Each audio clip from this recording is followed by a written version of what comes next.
Baik, saudara-saudaraku yang terkasih, kalau kita bertanya pada diri kita sendiri, hidup kita ini itu tergantung pada bagaimana kita mau memaknainya. Bagaimana kita bisa melihat hidup kita ini jatuh, bangun, gagal, berhasil, nangis, ketawa, apapun yang terjadi, yang terpenting adalah sebuah pemaknaan.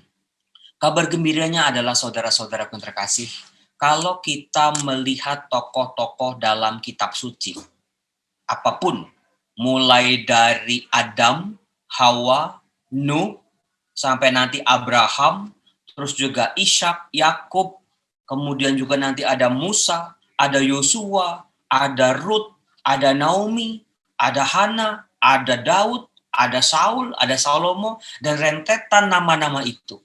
Saudara-saudaraku yang terkasih, hidup mereka juga bukan hidup yang langsung enak sejak awal sampai akhir. Hidup mereka juga penuh dengan pergulatan. Mereka pun kadang-kadang mengalami kegagalan yang bukan cuma sekali, tapi juga berkali-kali. Saudara-saudara, kalau kita nih mau menamai, menjuluki misalnya Adam, orang bisa bilang, oh Adam itu manusia pertama, secara positif. Atau bisa juga, oh itu manusia yang gagal, jatuh dalam dosa. Hawa misalnya, oh Hawa itu secara positif, ibu segala yang hidup. Tetapi secara negatif, oh itu pintu dosa itu. Gara-gara Hawa, si Adam bisa jatuh dalam dosa. Sementara Abraham bisa kita namai, oh dia bapa segala bangsa. Tetapi bisa juga disebut secara negatif, oh dia itu orang yang malang, dia itu susah punya anak, baru nanti di masa tuanya dia baru punya anak. Sementara istrinya juga begitu, Sarah. Sarah orang bisa bilang dia, Sarah itu adalah ibu yang mendampingi atau istri yang mendampingi Abraham untuk bisa keluar menjadi seorang pemenang dalam imannya. Tapi orang bisa ngomong, Sarah itu perempuan mandul, perempuan yang nggak diberkati sama Tuhan. Musa juga demikian. Kalau Musa, oh dialah pemimpin orang Israel keluar dari Mesir menuju tanah terjanji. Tapi orang juga bisa menyebut, Musa itu cuma pribadi yang gagap, dia tidak pandai berbicara, dia itu keras kepala. Demikian juga dengan Yosua misalnya. Yosua itu orang bisa sebut, Yosua adalah sosok yang mampu mempunyai ketaatan yang tanpa cacat di hadapan Tuhan. Itu Yosua. Tapi secara negatif orang bisa bilang, Yosua itu cuma anak muda yang nggak berpengalaman. Dia itu cuma suruhannya Musa. Demikian juga dengan Ruth dan Naomi. Orang bisa bilang, oh mereka lah nenek moyangnya Raja Daud. Perempuan-perempuan yang menunjukkan kesetiaan tiada tara. Itu Ruth dan Naomi. Antara menantu dengan mertua. Tetapi orang juga bisa ngomong, Ruth Naomi itu perempuan paling malang dari seluruh dunia. Suaminya meninggal, anak-anak mereka juga anak-anaknya si Naomi juga meninggal, mereka jatuh miskin, mereka melarat, mereka gagal, terpuruk dalam hidup. Demikian juga dengan tokoh-tokoh yang lain, misalnya Hana, ibu dari Samuel. Orang bisa bilang secara positif, oh dia seorang perempuan yang punya iman gigih luar biasa, mau percaya pada janji Allah. Tapi orang juga bisa nyebut, dia mah perempuan mandul, dia mah istri tua yang dimadu sama suaminya, oh dia mah cuma seorang pemabuk, dan lain sebagainya. Saudara-saudara, dari tokoh-tokoh ini yang tadi saya sebut secara garis besar, ternyata kita bisa memandang seorang tokoh, sebuah pengalaman hidup manusia itu dengan dua cara. Secara positif dan secara negatif. Nah, dengan cara yang sama itulah saya mau mengajak ibu bapak saudara-saudara bukan melulu soal gagal, terpuruk, hancur berantakan, bangkrut, putus asa, hilang harapan, dan lain sebagainya. Mari kita belajar dari beberapa tokoh-tokoh ini, saudara-saudaraku. Ada satu kata kunci yang menjadi sangat penting kalau kita mau melihat tokoh-tokoh ini. Bagaimana orang yang dilihat secara negatif awalnya bisa keluar sebagai pemenang iman yang luar biasa. Kan dalam doa-doa, saya yakin Anda semua, Tuhan, saya mau dong berdoa seperti Musa. Saya mau punya iman seperti Musa. Laut merah yang merintangi hidup saya. Ternyata itu nggak ada apa-apanya. Ternyata laut tantangan sebesar apapun tidak mampu merintangi hidupku untuk merasakan kebaikan dan keajaiban Allah. Demikian juga dengan Yosua. Yosua juga sama. Di hadapannya itu ada sungai Yordan yang nggak bisa dilewati. Kemudian begitu lewat, ada kota Yeriko yang nggak bisa ditembus. Tetapi Yosua mampu melewati itu semua karena sebuah ketaatan dan rasa percaya kepada Allah. Nah, kita mau tuh dalam doa kita, Tuhan, berilah aku iman seperti Abraham percaya. Ketika waktumu menjadi tidak jelas sama sekali. Ketika janjimu menjadi kabur dalam hidupku. Aku mau beriman seperti Musa yang kau ubah secara luar biasa. Aku mau beriman seperti tokoh-tokoh dalam kitab suci. Saudara-saudaraku yang terkasih, kuncinya adalah sebuah transformasi. Transformasi. Bagaimana tokoh-tokoh ini yang dipandang oleh dunia sebagai orang paling malang, orang yang tidak diberkati, orang yang mempunyai berbagai macam tantangan dan hambatan, kegagalan berkali-kali, tetapi mau berubah secara luar biasa dalam Tuhan sehingga mereka bisa keluar sebagai pemenang. Kuncinya adalah sebuah transformasi. Nah, kalau transformasi itu Ibu Bapak, itu ada dua pribadi yang bekerja. Yang pertama Allah yang mengajak pribadi-pribadi ini untuk bertransformasi. Artinya berproses dalam hidup, memaknai hidup, segala kejatuhan, keberhasilan, segalanya berubah menjadi lebih baik lagi. Itu pihak yang pertama. Lalu ada pihak yang kedua, yaitu si manusianya sendiri. Kalau Allahnya mau mengajak manusianya untuk berubah, mau mengajak saya, mau mengajak Anda juga untuk berubah. Tapi kalau manusianya nggak mau, manusianya menolak, manusianya ogah-ogahan buat dirubah, juga akan menjadi sia-sia. Nah, transformasi itu ada dua pihak yang sangat menentukan, Allahnya dan juga pihak manusianya. Allah memampukan pribadi-pribadi ini untuk berubah. Mereka menggunakan kekuatan Allah. Mereka percaya pada Allah yang mengasihi mereka. Di sisi lain, Allahnya juga percaya pada pribadi-pribadi ini. Pribadi-pribadi yang bisa diubah. Pribadi-pribadi yang diajaknya untuk berubah. Nah, misalnya nih ya, kalau saya bisa bahas sedikit kisah-kisah transformasi beberapa tokoh. Misalnya Abraham. Saya yakin umat-umat itu ingat sama doa syafaat Abraham untuk kota Sodom. Itu pasti ingat tuh.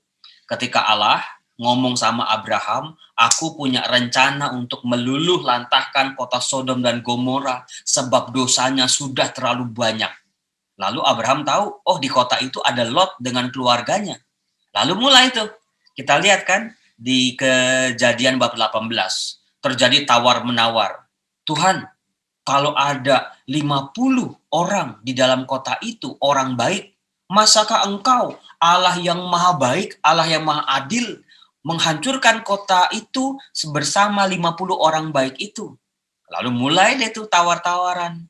Allah bilang, baik, kalau ada 50 orang baik, aku tidak akan menghancurkan. Tapi si Abraham sadar, nggak mungkin ada 50 orang baik di kota Sodom dan Gomora. Mulai diturunin lagi, 45 deh Tuhan, gimana Tuhan? Terus habis 45, Tuhan iya juga. 40 deh. Diiyain juga sama Tuhan. 30 deh. Lama-lama 10 deh. Saudara-saudara, di balik sikap Abraham, bapak orang beriman yang punya ketaatan yang sudah kita kenal sampai saat ini, ternyata Abraham ini pribadi yang keras kepala, saudara-saudara. Pribadi yang ngeyel betul-betul. Dan yang diajak ngeyel itu Tuhan sendiri. Kok sama Tuhan ngomongnya kayak nawar-nawar daster di Mangga 2. Ya kalau Anda pergi ke Mangga 2, deketin Cici, daster selosin berapa? Sama pelanggan deh, pertama nih penglaris 200.000 dah. Terus Anda nawar gitu ya. Ya Ci, mahal amat 200.000. 175 deh Ci. Terus encinya, ya udah deh, penglaris deh. Terus kalau Anda tawar lagi, Ci, 150 deh. Atau 100.000 deh. Anda pasti diusir sama si inci-inci di toko dasar itu. Di sini, Abraham itu tidak ada bedanya dengan pribadi yang keras kepala, ngeyel. Dia tawar-menawar dengan Allah. Itu di awal perjalanan Abraham. Abraham yang demikian. Tetapi bagaimana Abraham diajak oleh Allah untuk bertransformasi dengan iman, harapan, dan kepercayaannya. Kita bisa lihat tuh proses transformasinya Abraham di Kejadian bab 22. Ketika Abraham yang sudah memperoleh Ishak anaknya, yang sudah berpuluh-puluh tahun nanti ini anak kandungnya enggak juga muncul, tiba-tiba dikasih Ishak, terus Allah menghendaki, serahkanlah Ishak anak kesayanganmu itu sebagai korban bakaran bagiku. Saudara-saudara, silakan kalau baca kitab suci itu pakai perasaan juga. Bagaimana diri kita kalau kita kayak Abraham? Bagaimana perasaan kita kalau kita jadi Abraham? Tuhan kan udah janji akan memberikan seorang keturunan. Ditunggu-tunggu, Abraham percaya, selalu percaya. Tunggu-tunggu, percaya. Setahun, 2 tahun, 10 tahun, 20 tahun, 30 tahun. Sampai masa tuanya, sampai si Sarah mati haid, itu udah panjang sekali. Akhirnya ada nih, muncul nih, anak. Pasti Abraham sangat sayang sama si Ishak. Ishak pasti menjadi anak kesayangan, anak emasnya dari Abraham. Tapi saudara-saudara, lihat nggak transformasinya? Lihat nggak perubahannya? Orang yang tadinya ngeyel sama Allah tadi di kisah sebelumnya, ketika anak kesayangannya diminta oleh Allah menjadi korban bakaran, Abraham itu nggak bak-bik-buk lagi, nggak ngeyel lagi. Abraham langsung ngomong apa? Di Kejadian bab 22 ayat 1. Abraham cuma ngomong apa? Ya Tuhan. Itu hebatnya Abraham. Itu transformasi Abraham. Dia nggak banyak ngomong lagi. Dia nggak tawar-menawar lagi. Dia nggak protes sama Tuhan. Wah Tuhan kok begini, kok begitu. Tapi dengan iman percayanya dia hanya ngomong, ya Tuhan. Dan dia melakukan sungguh-sungguh. Dan kisahnya nanti Anda baca sendiri di kitab suci Kejadian bab 22. Lagi-lagi kuncinya adalah kalau baca kitab suci masuk dalam perasaan si tokoh-tokoh ini. Bagaimana perasaan kita kalau jadi Abraham, anak kesayangannya mau diminta oleh Tuhan jadi korban bakaran. Di sini tadi saya lihat ada suster ya. Kalau orang tuanya suster waktu itu anaknya diminta oleh Tuhan untuk mengikuti Tuhan menjadi biarawati. Mungkin pasti senang. Orang tua saya juga, terimalah Tuhan, ini anakku Tuhan, persembahanku. Tapi ini korban bakaran. Waduh, gimana? Orang tua mana yang tega? Orang tua mana yang sanggup melakukan itu? Tapi ini, Abraham sudah berproses. Abraham sudah menjadi manusia baru dalam Tuhan. Abraham sudah mempunyai iman yang teguh dan kokoh karena mengikuti proses transformasi bersama Tuhan. Dia bawa itu bujangnya, dia bawa anaknya, kayunya udah dipikul, jalan. Sengaja dia nggak ngomong sama istrinya. Bisa bayangin saudara-saudara kalau Abraham curhat sama Sarah. Tadi Tuhan itu ngomong sama saya, minta Ishak jadi kurban bakaran. Pasti repot jadinya. pasti berantem itu. Tapi Abraham diam. Dia mungkin nggak ngomong tuh sama Sarah, dia bawa Ishak. Ketika udah sampai dekat ke gunungnya, udah tempat yang ditunjukkannya itu, apa yang dilakukan? Abraham nyuruh bujangnya ini pulang. Pulanglah, tinggalkan kami, biar kami melanjutkan berdua, kami mau berdoa, kami mau sembahyang. Tuh, saudara-saudara, kenapa bujangnya dua itu disuruh pulang? Supaya nggak ngerepotin. Karena kalau dibawa, nanti begitu si Abraham mau disembeli sama, Abraham mau menyembeli si Ishak, bujangnya pasti protes. Tuhan, tolong jangan Tuhan, jangan Tuhan. Itu pasti mempersulit Abraham. Saudara-saudara, Abraham melakukan itu seorang diri. Bayangin coba. Dia bergulat tuh dalamnya tuh. Imannya, rasa percayanya, harapannya dipertaruhkan di situ. Saudara-saudara, itu proses transformasi. Orang yang keras kepala ditransformasi oleh Tuhan dan jadi betul-betul seorang pemenang. Dan kelihatan betul bagaimana dia menaklukkan kemustahilan, menaklukkan rasa tidak percaya, menaklukkan keraguan dan kebimbangannya. Karena apa? Dia percaya sama Tuhan. Ketika Ishak bilang, Bapak, kayu sudah ada, api sudah ada, mana anak kambingnya?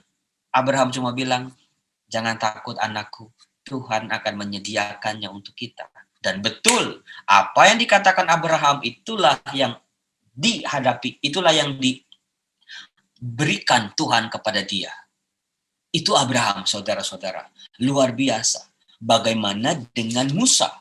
Musa, wow, pribadi yang luar biasa juga, yang mampu mengeluarkan orang Israel di bawah pimpinan Musa, bisa keluar dari Mesir, bisa keluar dari berjalan di tanah terjanji.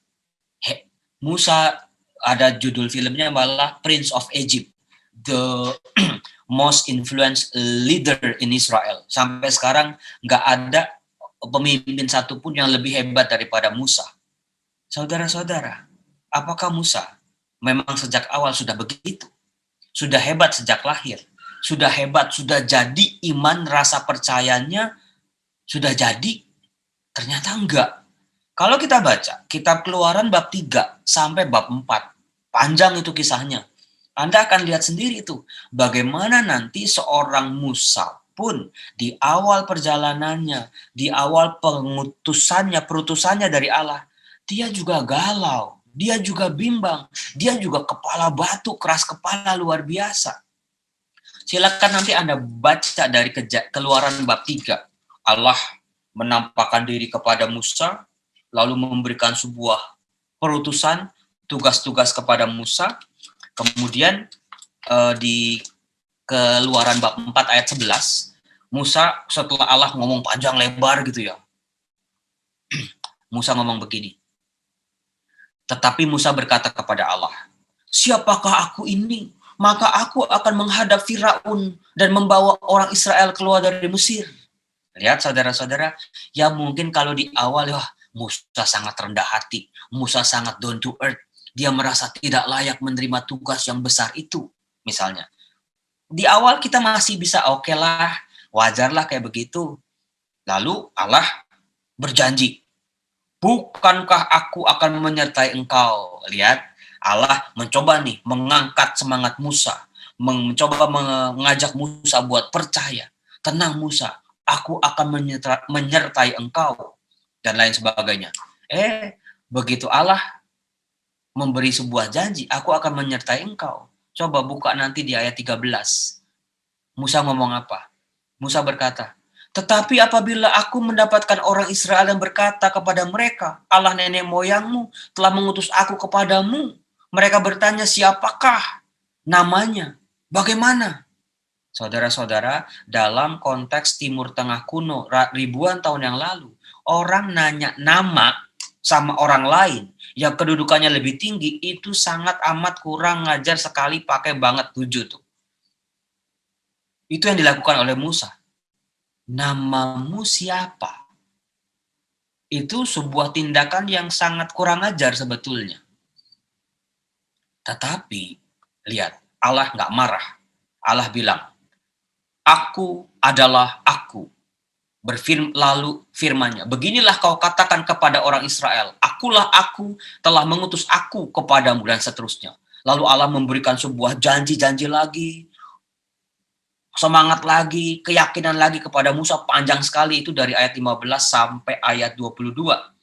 Panjang itu. Terus di bab 4 ayat 1 Musa ngomong apa? "Bagaimana jika mereka tidak percaya kepadaku, tidak mendengarkan perkataanku?" Lihat, ini nih, Musa, seorang Musa. Kalau saya jadi Tuhannya mungkin capek nih, udah ngomong panjang, kok ini nolak lagi, nolak lagi, nolak lagi. Nggak percaya lagi, ragu lagi. Tapi Tuhan sabar.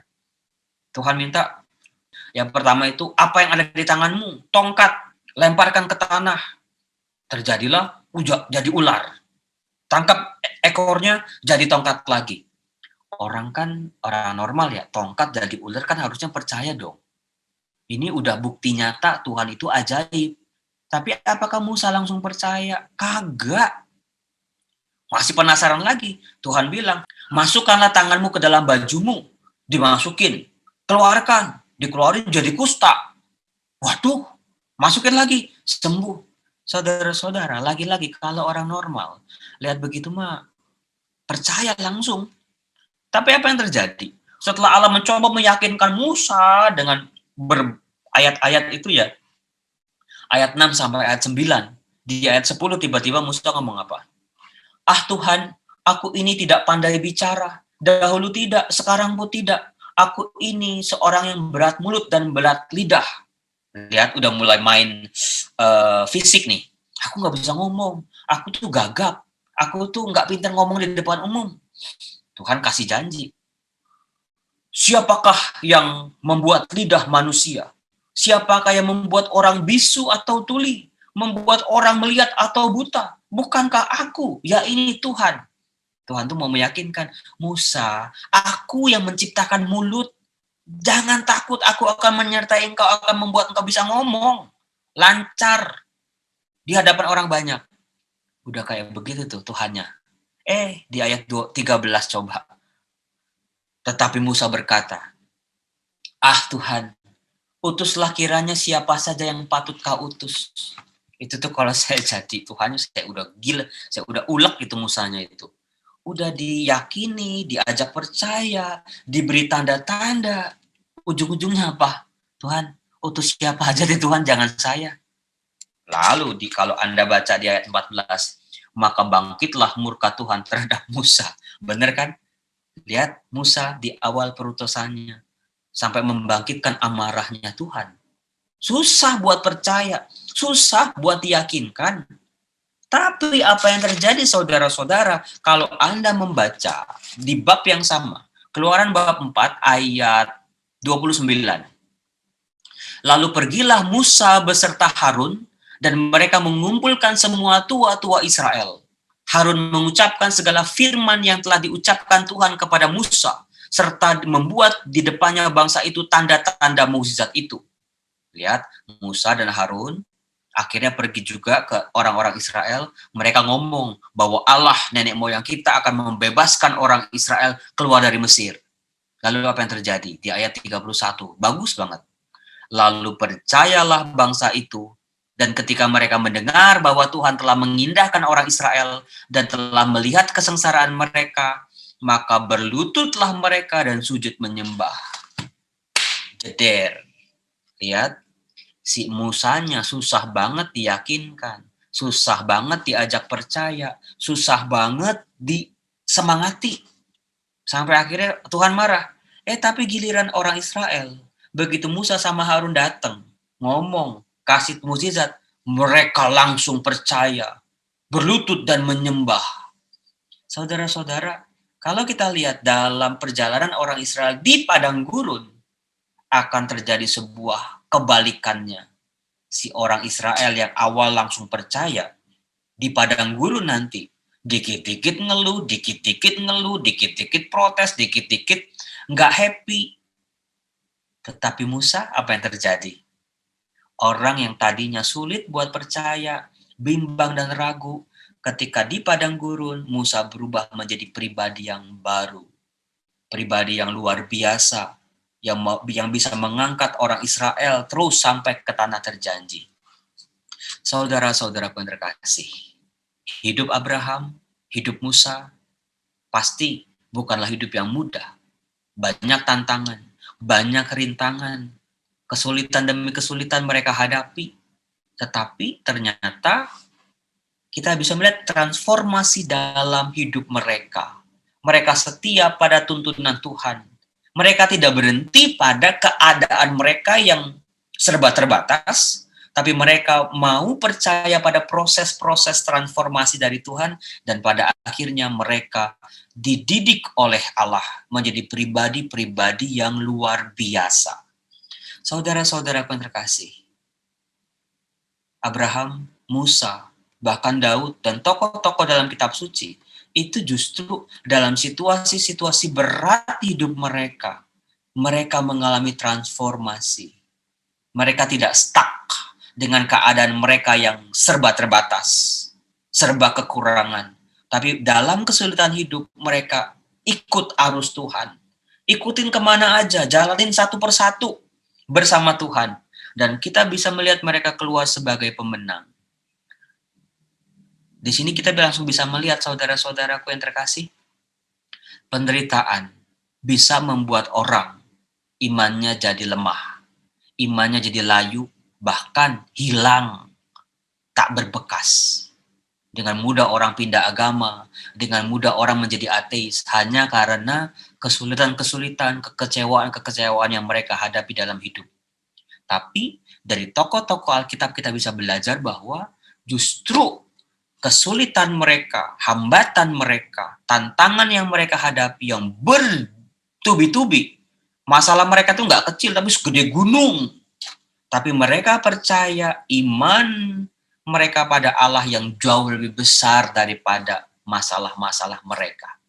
Saudara, sebagai penutup begini, bayangkan di hadapan Anda itu ada yang namanya wortel mentah. Kemudian benda yang kedua ada telur mentah. Benda yang ketiga ada biji kopi. 3 benda, silakan Anda bayangkan di hadapan Anda ada wortel mentah, telur mentah, dan juga biji kopi. Benda-benda ini, wortel mentah itu keras, digigit juga keletak, gigi bisa copot. Keras tuh, keras banget kalau wortel mentah. Sementara telur mentah itu jangan sampai kesenggol dikit atau jatuh, pasti ambiar, pasti pecah. Jadi telur itu, kalau wortel itu keras, telur itu sangat ringkih, mudah pecah. Biji kopi itu keras. Nah, saudara-saudara, kalau 3 benda ini saya rebus 2 jam, saya rebus 2 jam, atau 1 jam udah cukup. Masing-masing ada 3 panci, saya masukin wortel mentah, telur mentah, sama biji kopi. Saya rebus 1 jam. Apa yang terjadi? Si wortel yang keras itu berubah menjadi wortel yang benyek dan lembek. Sementara telur yang lembek awalnya mudah pecah, berubah menjadi telur yang keras. Sementara biji kopi direbus 1 jam dalam air mendidih, dia tidak mengalami perubahan apapun. Tapi dia bisa memberikan sebuah aroma bagi air rebusannya itu. Saudara-saudara, masalah-masalah dalam hidup kita itu udah kayak air mendidih nih. Banyak orang berubah hidupnya. Dulunya keras Romo, imannya kuat, imannya teguh, berprinsip, selalu percaya sama Tuhan. Tapi karena harus pencobaan yang bertubi-tubi, akhirnya menjadi pribadi yang lembek. Imannya jadi lembek, imannya jadi mudah goyah, imannya malah hancur.